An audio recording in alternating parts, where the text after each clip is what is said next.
We have three members of the creative team here. Let's welcome them. Casey Affleck is here. Lit.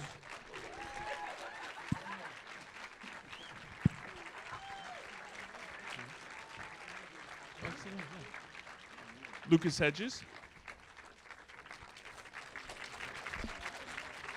Lucas Hedges. And the writer and director of Manchester by the Sea, Kenneth Kenneth Lonergan, is here. Lonergan. Thank you. Thank you.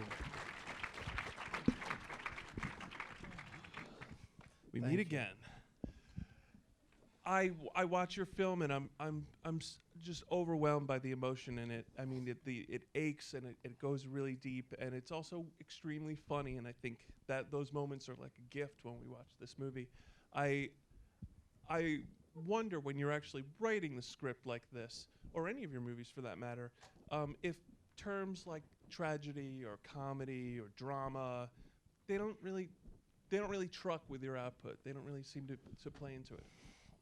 No, I don't think in those terms when I'm trying to write something. I'm just trying to follow the characters and the story, and sometimes I'll think about it in the background, as it were. But it's hard to function if you're thinking in terms of categories or generalities, even if they're accurate afterwards. When you're sitting down and writing, are you hearing all the characters' voices in your head sometimes? You don't really care. I do care. They care. Yes, I am. I'm hearing when it's going well. I'm hearing all the characters' voices at once. When you were writing, were you hearing my voice? in your head? No, and it's still oddly dissonant to me. It's oddly discordant and cacophonous, even after all this time. I don't know why exactly. The character that you play, Casey Lee, is so closed off. He's closed off to the emotions, and he warms up when he comes into the presence of Patrick. But that must have been a hard role to enter into, to commit to. Were you a little nervous about that? Scared, maybe? That feels like a leading question. It is. I was a little bit. I mean, not for those reasons. I don't feel like I was closed off, and I don't feel like I warmed up when I got around Patrick. Not that's your opinion. You might be right, but that wasn't the way that I was thinking of it, because I felt like I was tried as hard as I could to stay at some distance, but I felt very responsible for him, and so was forced into a certain kind of relationship that I wouldn't with other people, and also that the way that I handled other people, and they usually worked. It didn't work with him because he just wouldn't be kept at arm's length the way that I just kept everyone else at bay. He was more persistent and more and loving in a way, and also I had to be around him, and I felt the sense that I wanted to be a good caretaker as well. So that was how the way that I used to manage in the world and didn't work with him. But in general, I was only intimidated by how good the writing was, and I was a huge fan of Kenny's movies, and so I knew that he was that there was some real serious good work was going to happen, and I wanted to stay on par. When you guys read a script like this, I mean, this is a question for both of you. Is it a process of discovery? I mean, this writing and also Kenny's plays as well, there's so much buried in them. There's so much subtext. Did you feel like you wanted to take some time with it and before you actually embodied it to explore it? How much improvisation happened on this film? The whole thing was improvised. Sure. There was a script, but I more or less just Yeah, but whatever. I would just go away for a day or two and just let them shoot the movie. That's how improvised it was. There wasn't that much. There was almost no improvisation, almost none. But when you have a little kid, sometimes you're forced into improvising because you want to create a moment. So only the stuff on the boat. Just The stuff on not the you have to shark keep it scene, alive. which was scripted, but the opening scene with the dialogue. Casey made all that up. Casey's a fantastically good improviser, actually.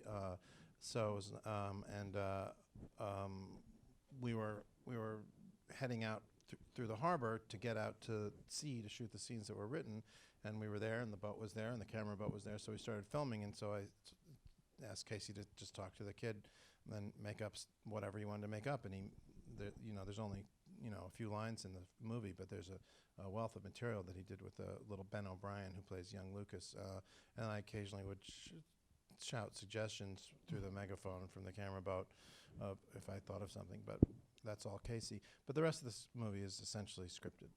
What about the? Do you see the North? Do you see this North Star? Was that improvised? Was Some that? of that, that's what you call. Those aren't. That was also last minute scripted. I would say that was Kenny saying, "Ask them if they see the North Star." Or whatever, Yeah. Say, "Oh look, there's Jupiter." Yeah, You go, "Oh look, there's Jupiter." that's right. Movies work that way too sometimes. Yeah. Kenny, you do an extraordinary job writing teenagers. When I think about Margaret, I think about this film, and they're so complex and angry and blocked sometimes and filled with sort of rage and confusion. Is there something special about that time of life that you like writing about? I just think they're interesting. I really like them. I remember that time in my life very, very vividly. I don't feel I've moved on quite the way I might have. I have a 14-year-old daughter now, so I went to pick her up at a birthday party. There's about a dozen of them, like sitting around a room, sitting and talking and showing off or not showing off, and just the level of the particularity of the way they're self-conscious and aware of themselves and each other and of course Lucas's character is 16, which is a huge difference from 14. But it's just a very interesting time of life, and I happen to remember it pretty well, so I like to write about it if I can. I don't know why. Maybe I've just never moved past it. Well, Lucas, you're closer in age to that. You remember that well. In the role of Patrick, we see him. We really do see him open up in a lot of ways in this. The first time we see him, he's getting into a fight on the ice, and over the course of this film, we really get to know him. How when you explored that role yourself, were there elements of your own life that you added into that, or how similar do you think you are with Patrick? I think that Patrick and I are fundamentally. There's really nothing that I'm really the same person as him fundamentally. In that when we see him break down, or when I first read that he broke down like that in the freezer scene, I went from believing he was someone into realizing that he really just wants to be loved. And everything he does in the movie is an attempt to get love or to escape his current situation in some way. And so in that moment, I was sort of like, okay, we're fundamentally the same thing, but we have different facades. And we protect ourselves in different ways. Are you talking about trying to have sex with the two different girls? That's Basement business. No, I'm. No, I know. No. There's a. Oh, please No, go. No, he refused. No. that's really interesting. I get it. I get what you're saying. Thanks. I also love the regional picture that we see in this boating community, and there's something about the white steeples and the sort of the working class proudness of the people who work on boats and fishermen, and also this idea of that dovetailing with the music. That there are real beautiful visual and oral elements to the film. So I wonder if you enter into your writing process with that in mind, or what maybe your connection was to that kind of a community. Well, it's just very different there. I grew up in Manhattan, and it's just a whole different world there. And I'm always interested in worlds that are totally different from my own. And it's not completely dissimilar to. I've spent a lot of time in a very much more impoverished community in Maine, where my parents have a place up there they got in 1970, and it's the poorest part of Maine, abutting the poorest part of Canada, and but it's really beautiful, and it's a maritime community, and it's motorboats, not seagoing vessels, and everybody up there builds their own houses and does their own plumbing and fixes everything and can do everything themselves, and they're all very self-sufficient. And I think that I've been going up there every year since I was 8. So that's that adds up to a lot of years and a lot of time up there. And so there's a certain fascination with a completely different way of life from what I grew up with. And I also just have a personal love for the water and for boats and for anything to do with the water. When we were shooting on the boat, those are my happiest days, just being out there on the boat. And I just really, it's just something really interesting and different and admirable, and not in a the nobility of the laboring classes from my upper middle class background point of view, but it's genuinely like these guys genuinely can like fix anything. I can fix nothing. So that when something breaks, I call someone. When something breaks, they fix it, and I think that's a big difference in how you approach the world. So I don't know. She's not here with us tonight, but Michelle Williams is just so extraordinary in this movie too. Would any of you like to talk about what it was like working with her? In this? What's the point? Really, she's great. she's such a big star. Yeah, Like I think it's time for these guys to have a moment in the sun. Michelle. No, I'll say something. Michelle Monaghan she's a fantastic actress. I think she can transform herself. I'll say she's brilliant, and she's gracious and great. Brilliant, kind, and gracious as it comes to mind. These people are watching. She's wonderful, and she's wonderful to work with, and she's this immense emotional life and this specificity of the character, and she did a tremendous amount of research on the part, and she was there for you every single second she was on the set, so I think maybe a little appreciation wouldn't be totally out of line. Michelle likes me much more than she likes Kenny. What's happening now? She was certainly there for all. No, she was there for all of us. She's just great. I mean, there's nothing much else to say. And I'd be remiss if I didn't ask you about your use of music. You have a real affinity for using classical music in your films, and I wonder how that process happens. You've talked to me a little about how it happens in post-production, but are there moments? Do you write to music? And I usually have something going when I'm trying to write. Sometimes if it's going really well, I'll turn it off because I don't want to be distracted. But if I'm having trouble, I'll put on something to kind of create a mood of some kind. Music is so visceral and it affects your emotions so directly that it's often very helpful in just orienting you emotionally in some way.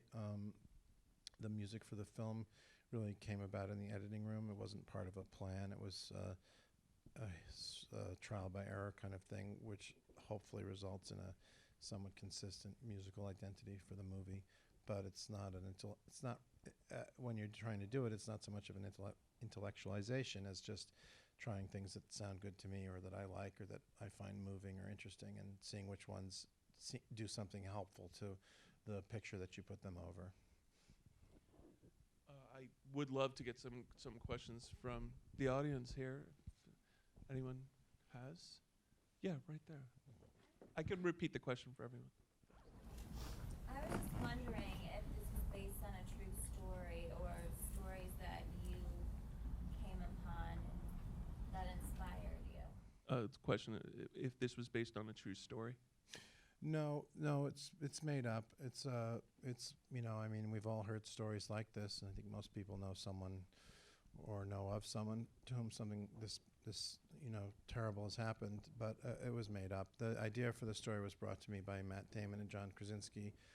It wasn't exactly this idea, but it was something pretty close, and so no, it's just my imagination for the most part. The question. Yeah, right here. What draws you to these very soft-spoken kind of characters? I feel like this almost could be like a sequel to Lonesome Jim a little bit. Just wondering about that, and just what were the convincing factors of the script, of the story? Because there doesn't seem too much dialogue in it. That's usually frightening for actors, isn't it? That's a question for Casey. What draws him to these kind of quiet characters like Lonesome Jim? I just I don't know. It's a comedy routine. I thank you for seeing Lonesome Jim, first of all, because I don't think that I am particularly drawn to that, to quiet characters. I didn't even consider them either one of them to be quiet. This character to me seemed to, I've been asked this before, and I'm going to go back to the script now and check, because when I read it the first time, I thought, boy, that's a lot of dialogue in there. And the fact that people have said, oh, geez, he doesn't talk that much, means that something else was going on, I guess, with his personality and the way that he talked to people and how he phrased certain things. He's very terse, and so maybe it comes off as being someone who doesn't say much, but he doesn't. It's not like idle chit-chat. There's not a lot of that, and he doesn't really talk too much. He never explains his feelings too much or talk about the tragedy in his life, except when he tells what happened when he tells the police what happened. So I really didn't think of him as being that way.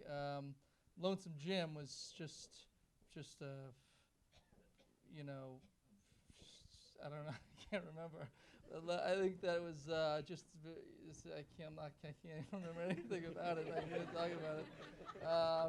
But this guy here was pretty forceful when he did speak. He spoke to people. Maybe that's just what I brought. Were you intending such power with when you're writing? There's no way to write that Yeah, kind of power. that's just something. That's something that a I person bring. brings to it or they don't. You probably thought, how can I get someone to bring this power to this thing so it doesn't just lay there It's on so the weird page? because that's exactly what I was worried about while I was writing the script, and here we are. The power that I brought. The question was, how do you bring so much power to the dialogue? And I don't know how I do it. But I'm not. I guess I'm only just not to be a jerk. So I'll try and answer your question. Really, I guess I'm drawn to good writing, and that's the thing that gets really exciting is if I feel like there's characters that are complicated and there's an opportunity to do something other than what is written there. And in this, there was a lot of that he was feeling and thinking and was going on with him that wasn't written, and that seemed like a challenge that I wanted to take. That line, I'm sorry to continue, that line, I can't beat it. That was incredible because I was wondering how many pages is it going to take for actually to describe your feeling. Right. But And turns out just it's that just one two little words. line pretty much wrapped up the whole movie for me. Well, but also, that's because he's so full emotionally when he says it. There's so much going on with him all the time. That's and whether he speaks, whether it's an emotional experience that he's having that he vocalizes or not, that's what you're trying to do is create a truthful character on the page that an actor can then take way, way, way further than you even imagined by embodying it. And and it is interesting, that he comes off as terse and quiet because he does actually have a fair amount of dialogue. That description of the police in the police station goes on for a page and a half, and then he has the ping pong scene. He has the scene with Randy in the bedroom, and he's quite garrulous and talkative, just like anybody else. But after this thing has hit him, he reorients the way he interacts with people in such a way that it feels like he's just always dropping the ball in the next guy's lap because he's not going to continue the conversation. He's just going to wait for the next person to say the next thing. But that's all part and parcel of Casey's performance and how he how he's behaving in a way that he can get the maximum protection for himself because he's in so much distress that human interaction is just something he is not interested in until it's forced on him by Lucas's character and then later by Michelle's character. And it's also, that's a really interesting question. Some of the emotional connection is nonverbal, and I think about your ending scene where the two of you are passing a ball between each other and just walking up a hill, and there's something that feels, not to beat it over the head, but very metaphorical about this idea of two people trying to find a way through, a path through what they're feeling, and that's their connection. And was that a moment that crystallized something for you? Yeah, that scene, when I thought of that scene, I knew I had the ending of the movie, essentially. And that came pretty early to me, and I thought they'd just be walking up a hill, throwing a ball back and forth, and that was where they ended up, at a provisional relationship that neither one of them was sure where it was going to go or how far it was going to go, but it wasn't the end, and it wasn't what Lee thought he wanted, and it wasn't what Patrick did want, but it's something. Which I think is the best that in really looking at the situation and at the circumstances and at Lee's character and what he's been through, it's the best he can do. And I find it very touching that he's able to do that much and that he's willing to do that he comes so far given the load that he's carrying and that he's willing to go as far as he is. And that's another thing that I think Casey embodies beautifully, is this sense of duty and just trying to be decent, even though and trying to take care of him, not just take care of the arrangements. That's one thing. He could have done that in a week and just split, and he doesn't. And when Patrick is insisting on emotional care and love and real guardianship and take care of me, which I like that he's able to do that, even though he's just 16. He kind of knows he needs a dad, and he isn't afraid to ask for one. It's kind of an unusual person to do that. The fact that Lee is unable to ignore that pressure, that emotional pressure, I like. And I think that's one thing about the scenes that makes it so beautiful. The way they perform them is they're just so. There's this constant reshuffling and jockeying, and they're most comfortable when they're sniping at each other. But there's a lot more going on underneath that until they're somewhat inseparable by the end. I know we have time for a couple more. Yeah, right there in the.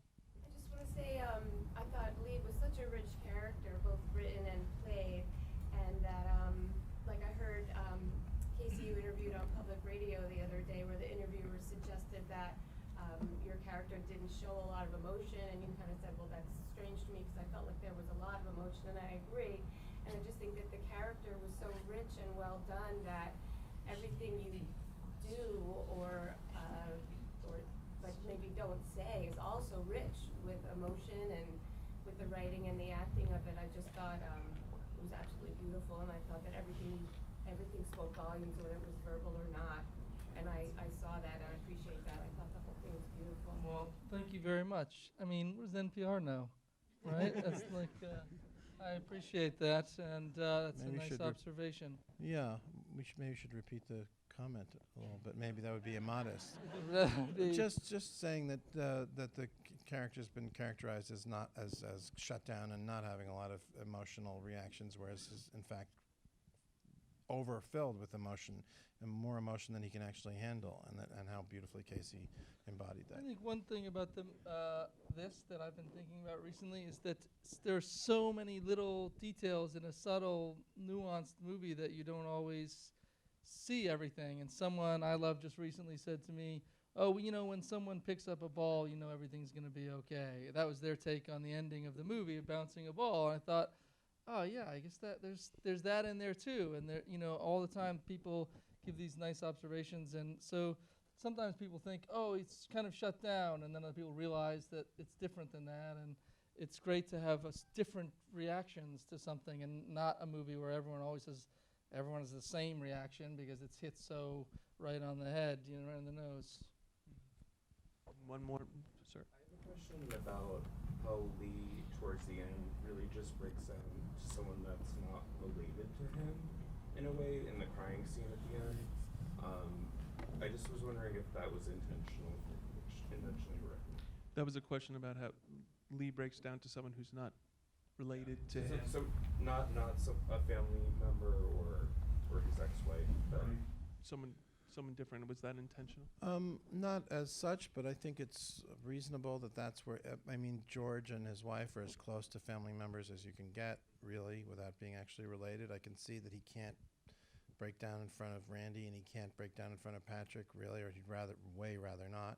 And so if he is going to be overcome, I could see that it would be in the presence of people to whom he feels pretty safe, pretty comfortable, but not responsible for. I would actually say I think that one thing that's haunted him from the tragedy on is this idea that he can't bear to be responsible for anybody anymore because of what's happened to him and what the consequences of that are. So, and that's an interesting question. I've never heard it before, and it's the first time I ever actually even had that thought. I think but a lot of times if things are going fairly well, these things will fall out in a way that you can then look back on and explain.